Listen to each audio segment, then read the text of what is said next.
الا اننا في ولايه غليزان نشوف ان هناك برامج جمدت الا انها تدخل في الاستعجال.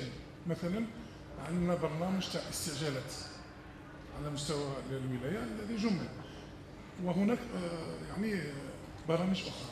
هذا السؤال الاول. السؤال الثاني اخي الكريم ان نشوف اموال، تكلمت على لانفورمال او السوق الموازيه او الموازي، يعني ماذا بينا بالتحديد؟ هل هناك ارقام؟ يعني لغه الارقام، يعني هل هناك ارقام يعني باش تعطونا يعني نشوفوا شحال الرقم على مستوى هذا السوق. au niveau de l'OPJ Relais. Je voudrais simplement une précision sur les conditions d'élaboration du budget de l'État. Donc, c'est une élaboration qui a été basée sur un prix moyen de 37 dollars le baril de pétrole.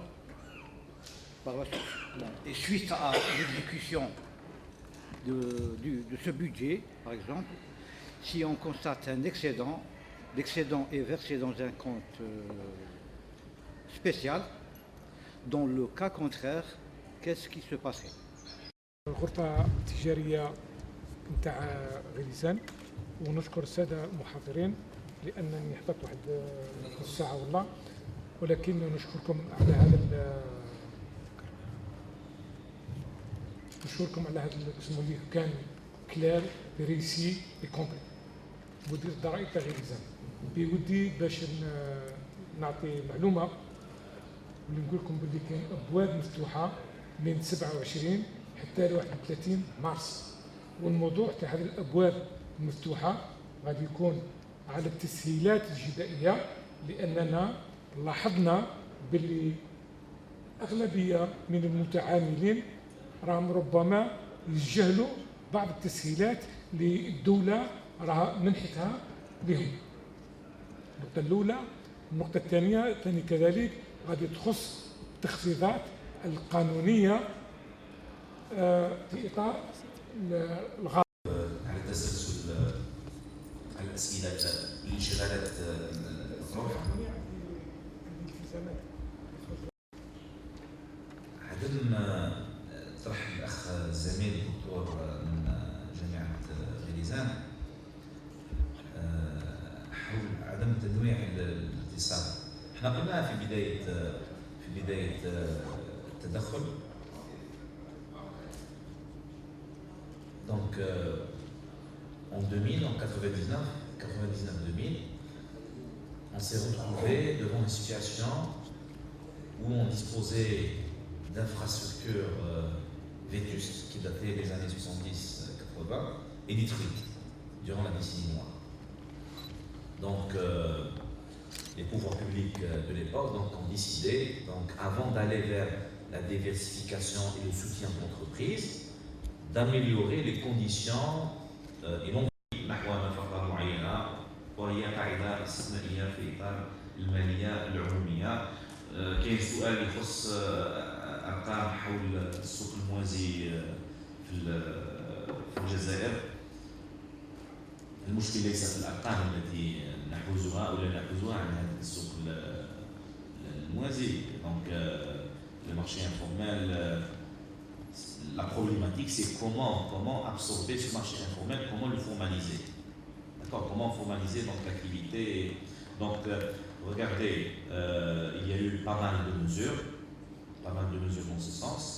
Regardez un petit peu même هذه حكاية المطابقة الجدائية تدخل في هذا الإطار. المطابقة تاع لا بارافيسكاليتي تاع لي كاس سوسيال جوست 31 مارس راهي حققت نتائج ممتازة. يعني الإشكالية هنا هو كيفية ضم هذا السوق الموازي وجعله في خدمة الاقتصاد الوطني. والسؤال بقى سؤالين أخيرين. التعدد المالية 2016 يعني تكون قراءة أكاديمية، يعني بالنسبة لأساتذة الجامعة بالنسبة كقراءة أكاديمية، والجزائر تمر يعني بظروف صعبة بعد انهيار يعني أسعار البترول. إذا توجه الدولة يعني هو في الطريق الصحيح، علما اننا يعني في السابق كنا الاشتراكيه وتوجهنا يعني نحو ما يسمى بالاقتصاد الحر اللي هو اقتصاد السوق. تغيرت الموازين، تغيرت الوسائل، بعد ما كان يعني الانتاج، اذا اخذنا يعني اعتبار ان الاقتصاد مبني على ما يسمى بخلق القيمه، قياس الفالور. اذا هذا المفهوم لابد ان يكون عند اصحاب القرار، عندما نقول اصحاب القرار لازم يكون عندهم يعني ثقافه اقتصاديه في العمليه السياسيه على مستوى البلديات، الدوائر، الولايه الى غير ذلك. بعدما كانت يعني الانتاج مبني على وسائل انتاج تقليديه اللي هي راس المال، العمل، التفضيل الى غير ذلك، انطلقنا الى ما يسمى بعلم الاقتصاد المبني على المعرفه، كان يكون سافوار، يعني مبني على التقنيات، على الكفاءه في التسيير، على ادخال التقنيه يعني متطوره. وذلك لماذا؟ بحثنا على ما يسمى بالميزه التنافسيه. اذا كان المنتج من اجل الانتاج ما عندناش يعني هذا الانتاج يكون عنده ميزه تنافسيه بالنسبه للخارج، يعني نحن في اطار ما يسمى العولمه، يعني تنشئ يعني ملايين من المؤسسات التمويليه للواقع.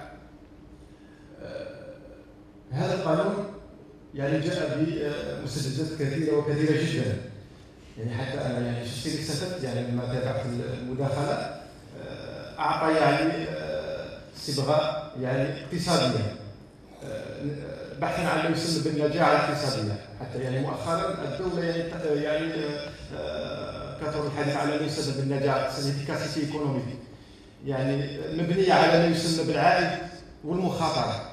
اي استثمار، اي يعني مؤسسه تغامر بالاستثمار فانها تبحث على شيء واحد له وهو الربح، وهذا الربح يعني تقيد مجموعه من القيود الا وهي مثلا التكاليف. اذا استثمرت يعني باموال الدوله يعني في استثمارات على المدى الطويل او على المدى القصير، فلا بد من مراعاه ما يسمى بالتكلفه، والتكلفه يعني في اطار يعني ما يسمى بالتحفيزات التي جاء بها هذا القانون، يعني تحفيزات تبحث عن العداله الاقتصاديه. كانت حوالي 5000 مليار الدور خارج سيطرة 5000 مليار دينار الدور خارج سيطرة الدولة. ساعات الدولة من خلال المرسوم اللي يتكلم على أن كل العمليات اللي كانت أكثر من 1,000,000 دينار جزائري تمر عن طريق البنوك، حاولت أنها تدخل هذه الأموال إلى لازم تمر عن طريق المؤسسات المالية تاع الدولة. عفوا، هذا الكم من الاموال اللي خارج سيطره الدوله تقابله خاطر كنقول سوق موازيه، نقولوا واحد القطاع اللي هو تقريبا قطاع مهم جدا اللي هو المنتجات المقلده، يسمى بلا كونترفاسون. هذه المنتجات المقلده مادام اثار الاستاذ الكريم اثار اشكاليه انضمام الجزائر الى المنظمه العالميه للتجاره. في المنظمه العالميه للتجاره كانت واحد الاتفاقيه اسمها اتفاقيه تريبس، وهذه الاتفاقيه لازم اي دوله تحب باش تنضم الى هذه المنظمه لازم تكيف نفسها وفق الشروط والقوانين تاع هذه المنظمه. اذا من بين المشكلات اللي تعيق انضمام الجزائر الى المنظمه العالميه للتجاره هي قضيه تكييف التشريع باش يحارب هذه المنتجات المقلده.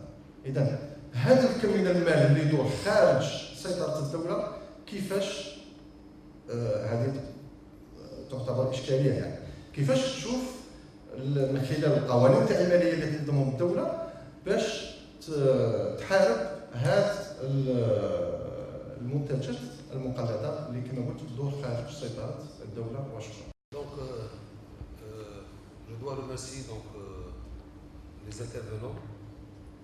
Aussi, mes remerciements vont aussi à Dr Mahrez pour sa communication et son verbe facile. Sauf que tout à l'heure, il a expliqué un mot que là on utilise maintenant, les opérateurs économiques, où il y a diversifier l'économie algérienne. Il y a une réserve ce mot-là, diversifier, ça veut dire que كثروا من الانتاج ولا notre économie elle est diversifiée. nous avons les différents secteurs, ils sont là. لكن je veux dire que diversifié par rapport au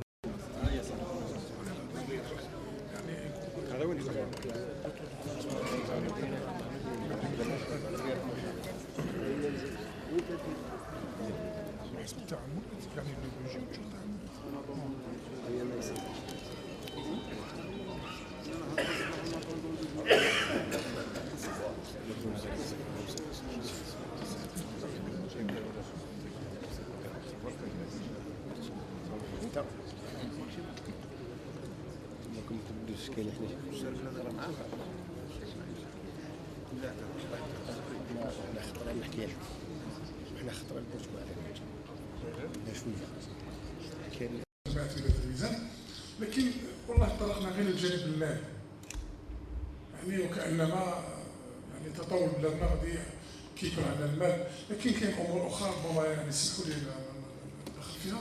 كاين تو ديفلوبمون دوا باسي بار دي زيتاب، عندنا انفراستركتور، عندنا ايكيبمون، عندنا ريسورس هيومان، وعندنا كذلك لي مويان، بارمي لي مويان عندنا لي مويان فينانسي، هادو كلهم يدخلوا في التطور. الا عندنا يعني عامل اخر اللي هو لي انتيك، لي نوفيل تكنولوجي لا فورماسيون اي لا كومونيكاسيون. انا واحد اللي يعني متعامل اقتصادي اجنبي، يعني تكلمنا علاش ما تجوش بور لانفستيسمون يعني في نوت بي، على ما تجوش راه عندنا لي عندنا كلشي. قال لك اون ان بروبليم، قال لي جو نو بو با فينيغ يعني شاك فوا باش ندير لو بيلون تاعي. قال لك انا جو دوا فيغ، قال عندي 5 شركات جو لي جير يعني دان سول بوان، عندي البيلون تاعي يجيني اترافير الناس الى اخره. حنا رانا في جماعه يفو لازم الامور كلها نعطوها. التذكير اليوم مخصص لقانون الماليه، على بها طرقنا للجانب المالي، وكان يعني خصصناه لدراسه قدرات الاقتصاد الجزائري في الانتاج ولا كيفيه استغلال المورد البشري لتحقيق الطفره الاقتصاديه. متفق معك. نفكرك الى راك تتبع في قانون الماليه العام اللي فات، في قانون الماليه 2015 الماده 75 12 ولا 13 شعبه فرع اقتصادي الذي سوف يستفاد من التدعيم الدولي المطلق، نوجدوا قطاع الاتصالات وتكنولوجية الإعلام. شوف قطاع التيك je connais bien donc ce secteur, donc il ne constitue pas vraiment un goulot d'étranglement ou là une contrainte ou là un frein pour la venue de X ou d'Y. تدخل في إطار قانون المالية في آخر لحظة استدعوني باش نذهب مع وزير المالية لمهمة في الخارج. غضب نفكروا على ليبوك اللي يافي السيد الوالي قاضي، دونك غضب عليا في الهاتف وكيفاش وعلاش، دونك نطلب المعاذيره قدام الناس الكل، نطلب منك المعاذيره، يعني كانت حاجه خارجه عن النطاق تاعي. بارابور جوست رابيدمون بارابور على تيك، كانت رد على معاملات لدول بارابور المنتوج الجزائري. شكرا سيدي، شكرا اساتذتنا المحترمين. فقط للتذكير سيدي رئيس جمعيه حمايه المستهلك فيما يخص علاقه الجامعه بالمتعامل الاقتصادي، هناك اتفاقيه مبرمه بين غرفه التجاره والصناعه والجامعه في مجال التكوين، فقط يبقى التحسيس فقط. اذا الشكر للجميع، الشكر موصول لكل من ساهم في انجاح هذا اللقاء، السلطات المحليه وعلى راسهم السيد ولي الولايه. الشكر موصول الى المؤسسات الاقتصاديه المساهمه في انجاح هذا اللقاء، وهي مؤسسه ظهرة، مؤسسه غوفريكس، مؤسسه فابيل، مؤسسه توترام. نشكر الجميع على اصغائهم، والسلام عليكم ورحمه الله تعالى وبركاته.